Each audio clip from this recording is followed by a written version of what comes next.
fans, do you want to win your share of $100,000? Simply enter the houseofboxing.com Fight Night Prediction Challenge. Compete with boxing fans around the world. Simply head over to houseofboxing.com and sign up now. This is... Oh, it's because you're still. I thought you were frozen. Right, do you want to look at me, mate? We're doing the interview. This is Charlie Parsons for Boxing Social in association with House of Boxing, Empire Fight Store and William Hill. The sponsors are rolled out. We're with Sam Jones in a hotel in Sheffield. It's Friday evening. A few sore heads tonight, but no, not for you, no. No, mate, not me, mate. Not for me. You're a good man. I try to be, mate. I try to be. I know you're not. Well, why am I not a good? I heard all about and saw some clips of your antics, Parsons. Great fun. And the ego is slightly out of control with you at the minute, but because you're a youngster, we'll let you off. Thanks, mate. Really appreciate that. Let's go into it. Cameron Vuong tomorrow night. Yeah. I'm excited. Vuong? Vuong. Oh, just Vuong. Just Vuong. Just Vuong. Like thong, but Vuong. It's like a cheeky silent U. Yeah, mate, yeah, that's it. No. Fine. Cameron Vuong. Yes. I'm excited. You've not stopped speaking about him all week. Yeah. I suppose that's what a good manager does, right? You sent me some text last night. You're saying this kid's going to be the UK Ryan Garcia. He dresses well, he looks the part, he speaks a good game. I'm actually quite excited. Listen to what it is. He is one of the best natural talents I've ever seen, and I cannot wait to see him. Obviously, he's made his debut. I think Royston Smith boxed him in his last fight. This Nicaraguan that's fighting, but listen, he's got to get through tomorrow and look the part, which I'm so confident he's going to do. And then we're looking at good fights straight away. And for sure, we won't mention new names, but I'm sure you'll hear about it after the fight. Interesting. He's only 21. Yeah. You worry about moving him too far? No. Listen, a lot of the times you do, like certain fighters, they need to have that, but he's a special talent. Let's go into tomorrow's main event. The buzz today at the weigh-in was just spectacular. The fans were out in full force. Leeds fans always do it. It's nuts. Fans in the way. I didn't really hear any supporters from Nottingham yesterday, if I'm honest. I heard it all from Leeds, so they come out in force to support Josh Warrington. I'm sure there'll be a lot of red dogs in the building tomorrow night supporting Leigh Wood. The fact that it's going to be an electric atmosphere for sure. Sorry, we just got a bit distracted by this. 600 people that have just piled in, like Jumanji straight at once.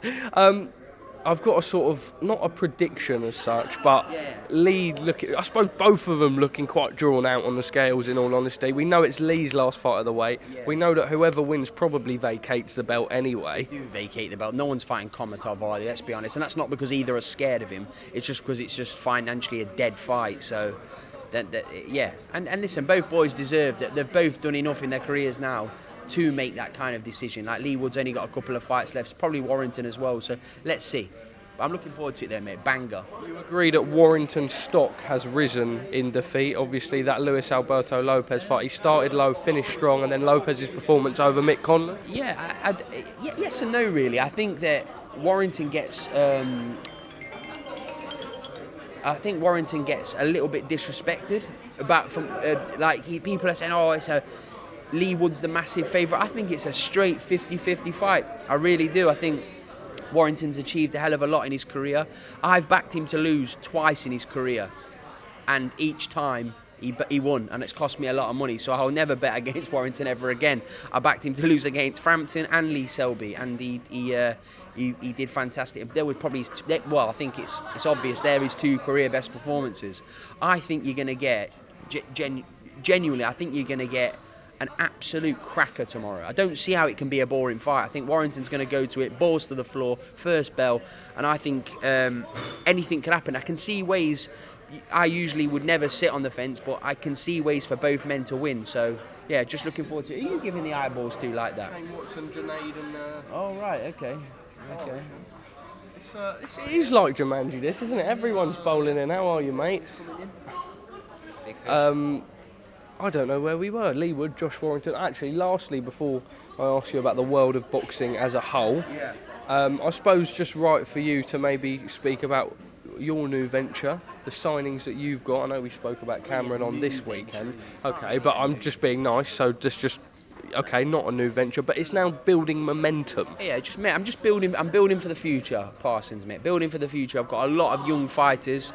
I've really researched, done my homework on who I wanted to sign, and I've hit every single target. I've got every single target I wanted to sign. So I'm so excited for the future. Genuinely, it's the happiest I've been in boxing. I've worked in boxing for many years now, and it's the happiest I've been. So I'm really looking forward to it. Jack Caterall versus Jorge Linares. Linares has been doing a few media rounds. He's very ready. Robert Diaz talks a great game, who manages him as he always does. He's been around the block. Maybe a last chance hurrah, but I suppose that brings out the most dangerous version of Linares. Yeah, I think people can see he's taking his fight incredibly serious, because I think he knows at the top level it's his last opportunity. One thing I will say is I got a lot of stick when What's going on? Everyone's walking past. No, I got a lot of stick to say that Linares Caterall wouldn't be anywhere near as big as Aziz Boatsy, and if you look at the ticket sales, it's blown it out the park. And that's not because Aziz Boatsy's not a great fight, because it is. It's a tremendous fight. Love Dan Aziz as well. I think he's a tremendous guy. But you got to know the game. And I said to everybody, it'll be a much bigger sell, and I've been proved right. World of boxing as a whole. I suppose Joyce, firstly, he faced a heavy knockout loss to Zhilei Zhang. Your reaction? It was quite sad to see, actually. Do you know what it is, Parsons? I don't want to talk too much on the subject, and I'd never normally say that, because it's a personal thing to me. Like what happened there. Like it genuinely broke my heart watching Big Joe. That happened to Joe. I just don't think he's looked the same. Especially as people say, you put it down to it's a southpaw. Joe's boxed many southpaws. Beat Jalolov, who I think's a frightening talent. Yeah, I just think that he's not looked his best in the last two fights, and I just want Joe to be happy, Parsons. Genuinely, I want him to be happy and healthy. That's all I care about. Should he call it a day? It's not for me to say. I've got my opinion, my personal opinion, and I've expressed my personal opinion in private, and I want to keep that opinion. But like I say, I want Joe to be healthy and happy. He's 38 years old. He's had a great career, and I just want him to be healthy and enjoy his life. What did you make of Tony Bellew's comments? Incredibly harsh, but Tony's looking at it from a point of view like what I don't get is, Joe's just a chin. He's just been a chin. Mate, he's an Olympic silver medalist. Should have been a gold medalist. One of the most decorated amateurs to ever come out of this country. He's not just a chin. He showed against Daniel Dubois he can box and box well. It's I just think that I don't know. Everyone's entitled to their opinion. I think it's a bit harsh, but like I say, it's an opinion, isn't it? It's an opinion. Tyson Fury versus Oleksandr Usyk. The fight has been signed. I think they were toying with the idea of December the 23rd, but I think realistically it happens in 2024, early doors. Were you surprised? No, not really, because I think Tyson knows, he makes out that he doesn't really follow what's going on or care what's going on. Tyson reads everything and he sees everything, and he knows to cement his legacy as the best heavyweight of this generation and one of the best of all time. When he says he's the best of all time, he has to beat Oleksandr Usyk and the Joshuas of this generation, in my opinion, to cement it. It's emerged since. Obviously, there was so much talk about Filip Hrgovic and his IBF situation. If you're a manager, from a management perspective, a bit gutted. He's been mandatory challenger for a hot minute now. No, it's heavyweight boxing.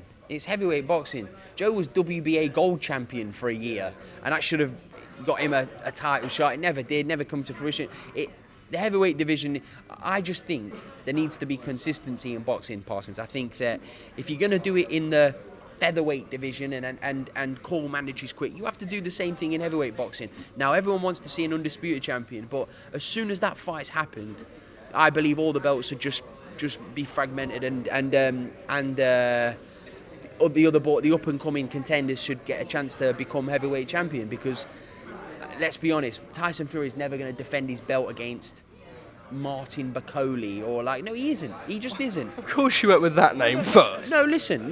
Martin Bakole is a great fighter. I'm using it as an example because there's no money in that fight. So I'm using him as an example, unfortunately, because again he doesn't bring any value to a fight. So that's the reason why I'm saying it. What's happening, Tom? How you doing? I've not seen you for a while. Yeah, good, thank you. Good, thank you. Yeah, all good. Tyson Fury, Oleksandr Usyk, how does the fight go? I think Tyson Fury wins comfortably. I genuinely do. I just think Tyson's too big, too long, and I think he's stop him as well.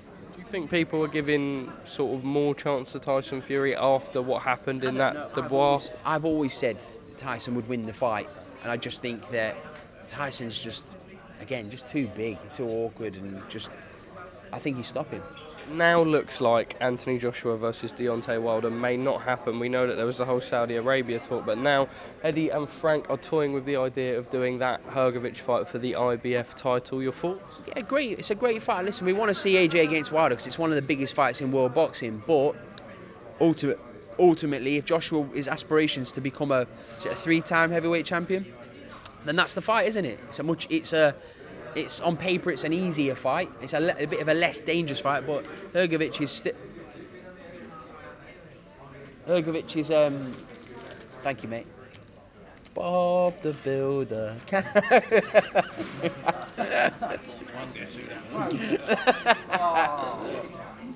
Oh, wait a minute. Wait. Can I have a cola bottle? Can I have a cola bottle? Give us a little smile. Frank Smith giving out Haribos in the hotel. This is very raw and uncut, this interview. This is so random. Yeah. We've got people coming past, we're eating Haribos. Yeah. Where were we? Joshua Hrgovic, I think? Yeah, listen. Joshua, listen. If that's his aspiration to become a 3-time heavyweight champion, this interview's just gone apart, hasn't it? This is good fun, though. Yeah, and that's the fight he should take. It's a great fight. Hrgovic is a great fight. I think he's underestimated, but I think, listen, Hrgovic is... His last couple of performances have kind of been underwhelming, but I genuinely think it's because he's kind of at that level where he needs a big fight to bring out the best of him, and I think an AJ fight would do that. I think it'd be a banger of a fight. How does it go? It depends. Really? Mate, it depends. Closer than most people think?